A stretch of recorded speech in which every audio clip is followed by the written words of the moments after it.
जय श्री राम दोस्तों, स्वागत है आप सभी का एक और नई वीडियो में। दीपावली से एक दिन पहले छोटी दिवाली मनाई जाती है। छोटी दिवाली को नरक चतुर्दशी भी कहा जाता है। कार्तिक कृष्ण पक्ष की चतुर्दशी तिथि को नरक चतुर्दशी के रूप में मनाया जाता है। नरक चतुर्दशी के दिन हनुमान जी, यमराज और माँ लक्ष्मी की पूजा करने का नियम है।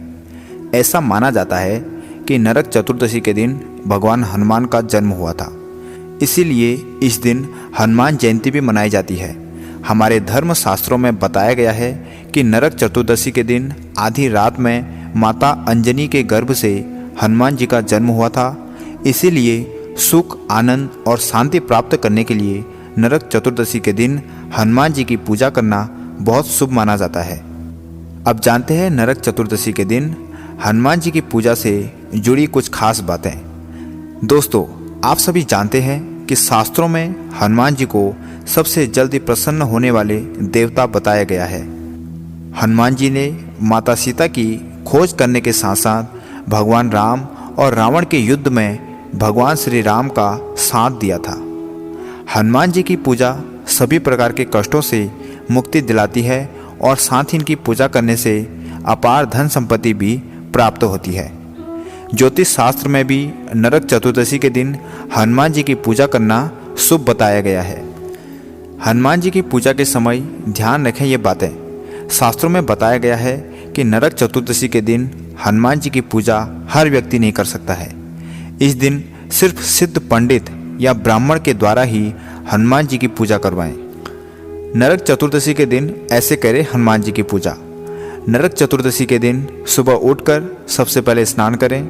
स्नान करने के पश्चात अपने पूजा घर में हनुमान जी की मूर्ति की स्थापना करें और उनके सामने दीपक प्रज्वलित करें। अब हनुमान चालीसा का पाठ करें। आप अपनी क्षमता अनुसार एक से अधिक बार भी हनुमान चालीसा का पाठ कर सकते हैं।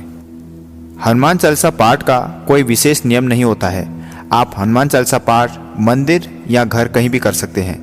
ज्योतिष शास्त्र में बताया गया है कि हनुमान जयंती के दिन हनुमान चालीसा का पाठ करने से सभी प्रकार के संकट दूर हो जाते हैं। छोटी दिवाली के दिन अपने घर के नज़दीक किसी हनुमान मंदिर में जाकर हनुमान जी को अपनी क्षमता अनुसार भोग लगाएं। आप नरक चतुर्दशी के दिन हनुमान जी को चोला भी अर्पित कर सकते हैं। इस दिन हनुमान जी को चोला चढ़ाने से सभी प्रकार की मनोकामनाएं पूर्ण हो जाती है। धार्मिक मान्यताओं के अनुसार हनुमान जी को सिंदूर अर्पित किया जाता है। सिंदूर और चमेली के तेल को मिलाकर हनुमान जी को अर्पित करने को ही चोला चढ़ाना कहा जाता है। नरक चतुर्दशी के दिन इस हनुमान मंत्र का जाप करें। ओम हम हनुमते नमः, ओम हम हनुमते नमः, ओम हम हनुमते नमः। नरक चतुर्दशी के दिन 108 बार इस मंत्र का जाप करने से सभी कष्ट दूर हो जाते हैं और मनोवांछित फलों की प्राप्ति भी होती है। पूजा करने के पश्चात हनुमान जी की आरती करें और प्रसाद को सभी लोगों में बांट दें। हनुमान जयंती पर बल, बुद्धि और विद्या के सागर बजरंग बली की पूजा में जिन नियमों का पालन करना बहुत जरूरी होता है, उन्हें जानने के लिए इन बातों को जरूर सुनें। सनातन परंपरा में पवन पुत्र हनुमान जी की साधना सभी संकटों को दूर करने वाली मानी गई है। मान्यता है कि हनुमान जयंती के दिन जो व्यक्ति श्री हनुमान जी की पूजा विधि विधान से करता है, उसके जीवन से जुड़ी सभी बाधाएं पलक झपकते ही दूर हो जाती हैं और मनोकामनाएं शीघ्र ही पूरी हो जाती हैं। हनुमान जी की पूजा उत्तर या पूर्व दिशा की ओर मुख कर सकते हैं, लेकिन उनकी दक्षिण मुखी प्रतिमा की पूजा को अत्यंत ही शुभ माना गया है, क्योंकि उन्होंने अपनी शक्तियों का सबसे अधिक प्रदर्शन इसी दिशा में किया था। हनुमान जी की पूजा का पुण्य फल पाने और मनचाही इच्छा को पूरा करने के लिए साधक को हनुमान जयंती के दिन भूलकर भी तामसिक चीज़ों का सेवन नहीं करना चाहिए और हनुमान जयंती के दिन न तो किसी के प्रति क्रोध या ईर्ष्या करनी चाहिए और न ही अपने मन में किसी के प्रति कामुक विचार लाने चाहिए।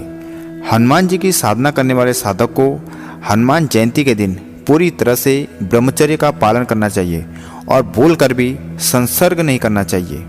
इसी प्रकार स्त्रियों को हनुमान जी की पूजा करते समय हनुमान जी की मूर्ति को स्पर्श भूल कर भी नहीं करना चाहिए। हनुमान जी की पूजा का पुण्य फल पाने के लिए उनके प्रसाद में मोतीचूर के लड्डू या फिर बूंदी का प्रसाद चढ़ाएं।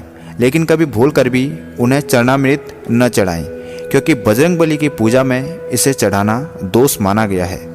हनुमान जयंती पर आज बजरंगबली को प्रसन्न करने के लिए सुंदरकांड का पाठ करने को भी उत्तम माना गया है। इस दीपावली हनुमान जी और माता लक्ष्मी आपको खूब तरक्की दे और आपके घर को खुशियों से भर दे, यही मैं कामना करता हूँ।